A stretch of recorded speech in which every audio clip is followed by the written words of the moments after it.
എല്ലാവർക്കും സുഖമല്ലേ?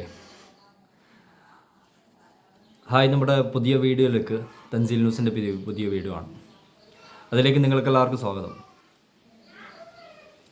ഇന്ന് ഞാൻ അവതരിപ്പിക്കാൻ പോകുന്നത് ഒരു പ്രധാനപ്പെട്ട വ്യക്തിയാണ്.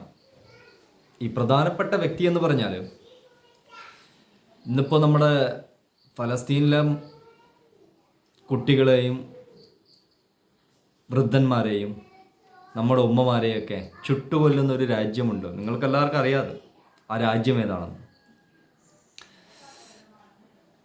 നിങ്ങളെല്ലാവരും പത്രം വായിക്കുന്നുണ്ടാവും എന്നുള്ളതാണ് എൻ്റെ ഒരു ഊഹം. ഏറ്റവും വലിയ ലോകത്ത് നെറികെട്ട പ്രവൃത്തികൾ ചെയ്തതും ഹിറ്റ്ലറിൻ്റെ പ്രത്യേക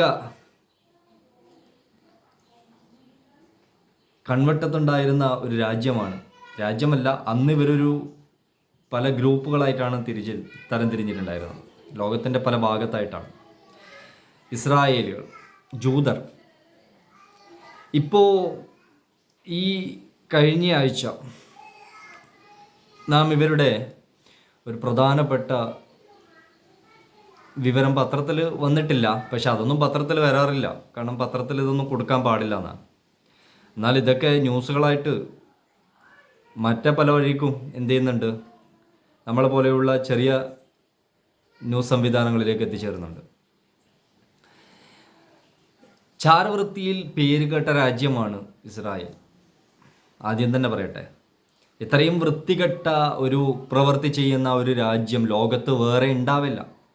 കാരണം ഹിറ്റ്ലർ തന്നെ 80 ലക്ഷം, കണക്കിൽ പ്രകാരം 80 ലക്ഷം ജൂതരെയാണ് കശാപ്പ് ചെയ്തത്. ഇവരുടെ സ്വഭാവ ഗുണമാണ്, വേറൊന്നുമില്ല. ഇത്രയും വൃത്തികെട്ട ഒരു രാജ്യമുണ്ടല്ലോ, ലോകത്തുണ്ടാവുകയില്ല. അത് ഞാൻ കഴിഞ്ഞ വീഡിയോയിലും മുമ്പ് പറഞ്ഞിരുന്നു. ഇവരോട് സഹവസിക്കണം. ഇവരുമായിട്ട് അടുത്തിടപഴകി കഴിഞ്ഞാലേ ഇവരുടെ യഥാർത്ഥ പ്രവർത്തനം അറിയുകയുള്ളൂ. അത്രയ്ക്ക് വൃത്തികേടാണ്. അപ്പോൾ പറഞ്ഞു വന്നത്, കഴിഞ്ഞ ആഴ്ച നമ്മുടെ സിറിയ, പഴയ ഷ്യാം, സിറിയയുടെ 1960 കാലഘട്ടങ്ങളിൽ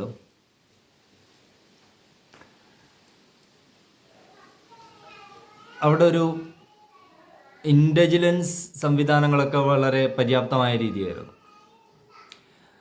അപ്പോൾ ഈ ഇസ്രായേൽ എന്ന് പറയുന്ന രാജ്യം 1948 ആദ്യത്തെ നക്കബ, ഫലസ്തീനിലെ ആദ്യത്തെ നക്കബ കൂട്ടപ്പലായനം ചെയ്തത്, ലക്ഷക്കണക്കിന് ആൾക്കാരെ മാറ്റിപ്പാർപ്പിക്കേണ്ടി വന്നു. ഇതുപോലെ തന്നെ നരഹത്യയായിരുന്നു ചെയ്തു കൂട്ടിയത്. മറ്റുള്ള പാശ്ചാത്യ രാജ്യങ്ങളുടെ കൂട്ടിക്കുഴപ്പുകൾ കൊണ്ട് ഇവർ ചെയ്തു കൂട്ടിയ പ്രവർത്തികളാണ് ഇതൊക്കെ. എന്നിട്ട് ഘട്ടം ഘട്ടമായിട്ടാണ് ഈ ഫലസ്തീനിനെ ഇസ്രായേൽ കൈയെടുക്കുന്നത്. അതിൻ്റെയൊക്കെ ഓരോ ഘട്ടങ്ങൾ പല മാധ്യമങ്ങളിലും നിങ്ങൾ കണ്ടിട്ടുണ്ടാവും. അപ്പോൾ ഈ പറഞ്ഞു വരുന്നത് എന്താണെന്ന് വെച്ച് കഴിഞ്ഞാൽ, ഇവരുടെ ചാരപ്രവർത്തനം, ഈ ചാരപ്രവർത്തനത്തിൽ അന്നത്തെ മൊസാദിൻ്റെ ഇൻ്റലിജൻസ് സംവിധാനങ്ങൾ പര്യാപ്തമായിട്ടില്ല. പക്ഷേ അവർ ലോകമെമ്പാടും ചാരപ്രവർത്തനങ്ങൾ നടത്തുന്നുണ്ട് എന്നുള്ളതിൻ്റെ ചെറിയൊരു ഉദാഹരണം മറ്റുള്ള രാഷ്ട്രങ്ങൾക്ക് കിട്ടിയിരുന്നു. അറബ് രാഷ്ട്രങ്ങൾ കേന്ദ്രീകരിച്ചാണ് ഇവർ ഏറ്റവും കൂടുതൽ ചാരപ്രവർത്തനം നടത്തിയിരുന്നത്. ആ ചാരപ്രവർത്തനത്തിൽ പ്രധാന പങ്ക് വഹിച്ചിരുന്ന ഒരു വ്യക്തിയാണ് ഇക്കഴിഞ്ഞ സിറിയയിൽ പുതിയ ഭരണമാറ്റങ്ങൾ വന്നല്ലോ. സിറിയയിലെ അസദിൻ്റെ കാലഘട്ടം കഴിഞ്ഞു. അയാളിപ്പോൾ റഷ്യയിലോട്ട് ചാടിപ്പോയി. അങ്ങനെ ഇപ്പോൾ HTS, ഹയാത്ത് തഹരീർ സിറിയ എന്ന് പറയുന്ന പുതിയൊരു മിലിറ്റന്റ് ഗ്രൂപ്പ് ഭരണം ഏറ്റെടുത്തിട്ടുണ്ട്. അതിൻ്റെ പ്രസിഡന്റ് അഹമ്മദ് ഷറ എന്ന് പറയുന്ന വ്യക്തി ലോകമെമ്പാടും ഇപ്പോൾ എന്ത് ചെയ്യാണ്, കറങ്ങിക്കൊണ്ടിരിക്കുകയാണ്. എല്ലാ രാജ്യങ്ങളിലേക്കും സിറിയയിൽ നിന്ന്, അതായത് സൗദി അറേബ്യ ഈ കഴിഞ്ഞ വാരം പോയിട്ടുണ്ട്.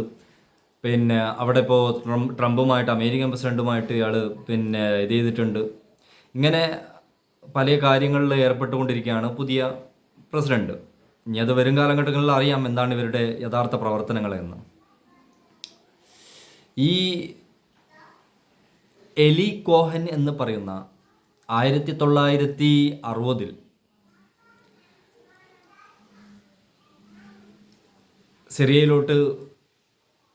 സിറിയയുടെ ഇൻ്റലിജൻസ് മേധാവിത്വത്തിലേക്ക് കയറിക്കൂടുകയും അതിനു മുമ്പ് ഈ വ്യക്തിയുടെ യഥാർത്ഥ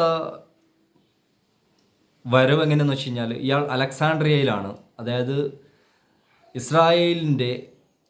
ഇയാളുടെ മാതാപിതാക്കൾ ഇസ്രായേലിൻ്റെ പിന്നെ വ്യക്തികളാണ്. ഇയാൾ ജനിച്ചത് അലക്സാണ്ട്രിയ, അതായത് പിന്നെ നമ്മുടെ ഈജിപ്തിൻ്റെ ക്യാപിറ്റലാണ് അലക്സാണ്ട്രിയ എന്ന് പറയും. ഈ ഈജിപ്തിൻ്റെ ഒരു ഭാഗമായ അലക്സാണ്ട്രിയയിൽ ജനിക്കുന്ന ഈ വ്യക്തി ജൂത പൗരോഹിത്യമുള്ള ആളാണ്. ഇയാൾ ഈജിപ്തിനെ കുറിച്ച് വ്യക്തമായിട്ട് അറിയാം. എന്നിട്ട് ഇയാളെ മൊസാദ് ഇൻ്റലിജൻസിലേക്ക് റിക്രൂട്ട് ചെയ്തു. ഈ മൊസാദ് എന്ന് പറഞ്ഞു കഴിഞ്ഞാൽ ഒരൊറ്റ ചാരപ്രവർത്തന രീതിയല്ല ഇസ്രായേലിൻ്റേത്. ഇസ്രായേലിൻ്റെ കണക്കിലനുസരിച്ച് ഈ ചാരപ്രവർത്തനത്തിന് 12,000-ലേറെ ചെറുതും വലുതുമായിട്ടുള്ള വിഭാഗങ്ങളുണ്ട്, ഗ്രൂപ്പുകളുണ്ട് ഇസ്രായേലിൽ. അതിൻ്റെ പ്രധാനപ്പെട്ട പോയിന്റുകളിൽ വരുന്നവരാണ് ഷിൻബെട്ട്, ചാരപ്രവർത്തനത്തിൻ്റെ ഹെഡിൽ വരുന്ന ആൾക്കാരാണ് ഈ മൊസാദ്. അതുപോലെ അതിൻ്റെ താഴെയുള്ള കുറേ SATS, എസ്കോസ്, ഇതുപോലെയുള്ള കുറേ അതിൻ്റെ താഴേക്കിടയിലുള്ള കുറേ ചാരപ്രവർത്തക സംഘടനകളുണ്ട്. ഇവരൊക്കെ ലോകത്തിൻ്റെ പല സ്ഥലങ്ങളിലും എന്ത് ചെയ്യുന്നുണ്ട്, ഇപ്പോഴും ചാരപ്രവർത്തനം നടത്തിക്കൊണ്ടേയിരിക്കുന്നു.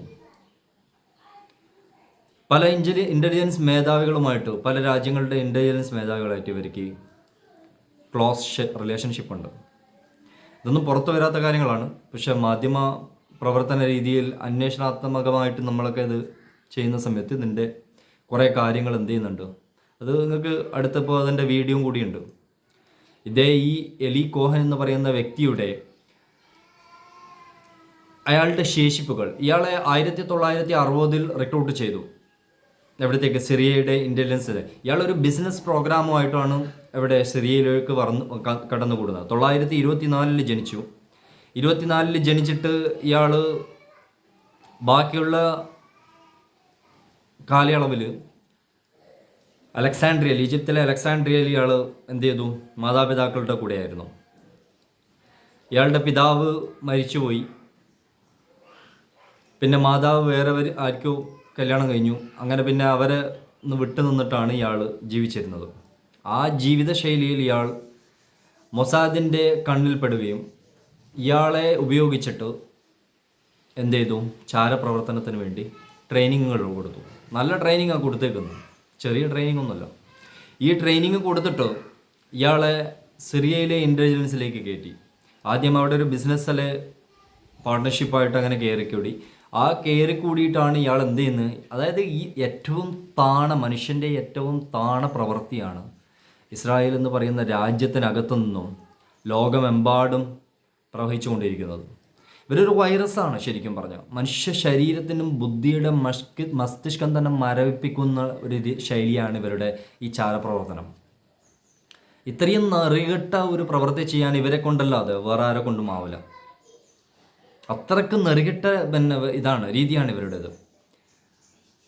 ഈ പ്രവർത്തന ശൈലി തന്നെ അവരുടെ രക്തത്തിൽ തന്നെ ഇത് ചെയ്തതാണ്. അതാണ് ഞാൻ പറഞ്ഞത്, 12,000-ലേറെ ചാരസംഘടനകൾ അറിയപ്പെട്ട രീതിയിൽ ഇസ്രായേലിനകത്ത് തന്നെയുണ്ട്.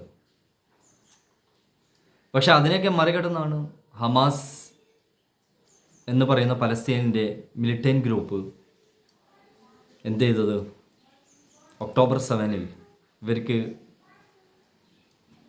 പ്രത്യാക്രമണ രീതി കാണിച്ചു കൊടുത്തത്. അപ്പോൾ ഇവിടെ ചിന്തിക്കേണ്ടത്, ഇവരുടെ ഈ പ്രവർത്തന ശൈലി ഉണ്ടല്ലോ, ഇയാളുടെ ഈ പ്രവർത്തന ശൈലിയിൽ വൈദഗ്ധ്യം കണ്ടിട്ടാണ് മൊസാദ് ഇയാളെ റിക്രൂട്ട് ചെയ്യുന്നത്. 1965 ഇയാൾ പിടിക്കപ്പെടുന്നു. അതായത് സോവിയറ്റ് യൂണിയനാണ് അന്ന് സാങ്കേതിക വിദ്യയിൽ കുറച്ച് മുൻതൂക്കമുള്ളത് ഏഷ്യൻ രാജ്യത്ത്. ഈ സോവിയറ്റ് യൂണിയൻ്റെ സാങ്കേതിക വിദ്യ ഉപയോഗിച്ച് ഇയാൾ പല രീതിയിലും സിറിയയിൽ നിന്നിട്ട് ചാരപ്രവർത്തനം നടത്തിയിട്ട് പല അറബ് രാഷ്ട്രങ്ങളുടെയും വിവരങ്ങൾ ചോർത്തി കൊടുക്കുന്നത് ഇസ്രായേലിൻ്റെ ഇൻ്റലിജൻസ്, ഈ സിറിയയുടെ ഇൻ്റലിജൻസ് കണ്ടെത്തി. ഈ കണ്ടെത്തിയതിന് ശേഷം ഇയാളെ പിടിച്ചിട്ട് ഇയാളെ ഡമസ്കസ് സിറിയയുടെ ക്യാപിറ്റലിൽ നിന്ന് ഇയാളെ പിടിച്ചിട്ട് എന്ത് ചെയ്തു? അന്നത്തെ സിറിയയുടെ ഭരണാധികാരി കോടതിയിൽ ഹാജരാക്കി. ഇയാളുടെ കുറ്റസമ്മതമുണ്ടായി. ഇയാൾ കുറ്റം സമ്മതിച്ചു. കാണാൻ തെളിവുകളുണ്ട്. തെളിവുകൾ അടിസ്ഥാനത്തിലാണ് എന്ത് ചെയ്യുന്നത്? ഇയാളെ പിന്നീട് ഇസ്ലാമിക രാജ്യങ്ങളിൽ അങ്ങനെയാണല്ലോ, പ്രത്യേകിച്ച് ഈ ചാരപ്രവർത്തനങ്ങളൊക്കെ നടത്തിക്കഴിഞ്ഞാൽ അവിടെ ഒന്നെങ്കിൽ വധശിക്ഷയ്ക്ക് വിധിക്കും, തൂക്കിലേറ്റിയിട്ട് ഇയാളെ വിട്ട് കിട്ടാൻ വേണ്ടി ഒരുപാട് ഇസ്രായേൽ ശ്രമിച്ചിരുന്നു. പക്ഷേ 62 വർഷത്തോളം ഈ സിറിയയുടെ കയ്യിലായിരുന്ന ഈ വ്യക്തിയെ ഇപ്പോൾ എന്ത് ചെയ്തു?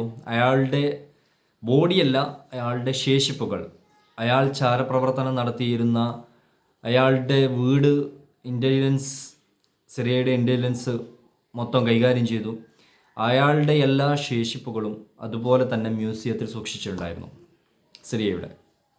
ഇസ്രായേൽ അത് ഒരുപാട് പല യൂറോപ്യൻ രാജ്യങ്ങളുടെയും ഇടപെട്ട് എങ്ങനെയെങ്കിലും ആ വ്യക്തിയുടെ എല്ലാ കാര്യങ്ങളും തങ്ങൾക്ക് തിരിച്ചു കിട്ടണം, അയാളുടെ ബോഡി അടക്കം തിരിച്ചു കിട്ടണം എന്നുള്ള ഒരാവശ്യം ഇസ്രായേൽ ഉന്നയിച്ചിരുന്നു. പക്ഷെ അത് തിരിച്ചു കൊടുത്തിട്ടുണ്ടായില്ല. പക്ഷേ ഈ കഴിഞ്ഞ ആഴ്ച അത് തിരിച്ചു കൊടുത്തു. അതിൻ്റെ വീഡിയോ ഉണ്ട്, ആ വീഡിയോ വരുന്നുണ്ട്, ഇതിലും കാണിക്കാം നിങ്ങൾക്ക്, താഴത്തുണ്ട്. ഇത്രയും വൃത്തികെട്ട ലോകരാജ്യങ്ങളിൽ വൃത്തികേട് ചെയ്യുന്ന ഒരു രാജ്യം ഇപ്പോഴും വൃത്തികേട് തന്നെയാണ്. ഇനിയുമുണ്ട് ഇവരെക്കുറിച്ച് പറയാൻ. ഇൻഷാ അല്ലാഹ് വരുന്ന വീഡിയോയിലുണ്ട്. എല്ലാവരും സബ്സ്ക്രൈബ് ചെയ്യുക. ഫേസ്ബുക്കിലാണെങ്കിൽ ഫോളോ ചെയ്യുക. വാട്സപ്പിലുണ്ട്. നമുക്ക് കാണാം വീണ്ടും അടുത്തൊരു വീഡിയോ ആയിട്ട്. Okay, good evening.